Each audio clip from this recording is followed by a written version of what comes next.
Hey, Russ here with your Inner Voice Whisper. You're getting lots of great feedback from people that are following these on YouTube and big views with them. And what I'm getting at is that people like that they're just short to the point, you know, and just get the day started. So I hope that's working for you.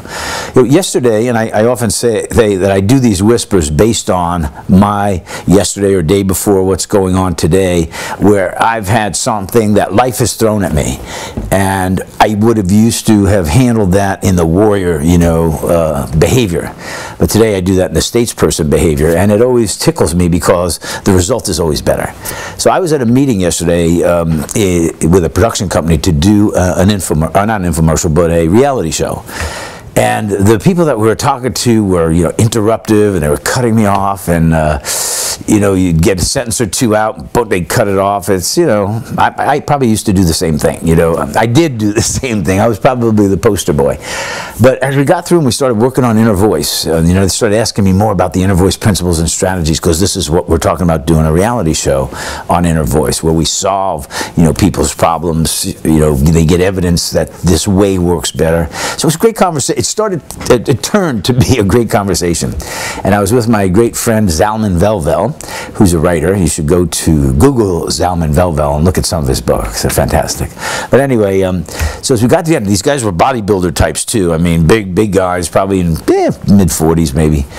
And so they started saying, well, give me some ideas, because what I was telling them is when we do, you know, inner voice coaching or training, it doesn't matter what crisis somebody comes along with, financial, relationship, boss issue, not enough money, can't pay my bills, my business is failing, I started many and they're not working. When we start to give out inner voice principles on how to handle those, people get, boom, instant relief. Now, it doesn't solve it for a lifetime, but it solves it for that day, and then we start to build on that. So they say, give me an example. And this was the guy who kept cutting me off, you know, really an aggressive warrior, you know.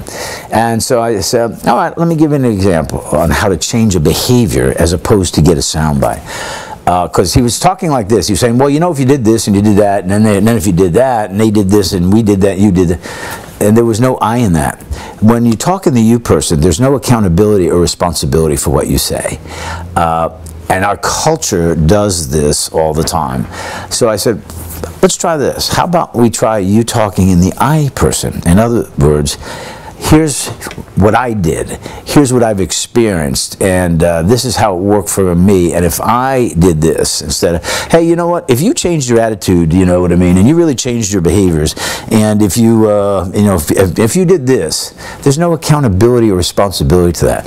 So my challenge to you today is to talk in the I person.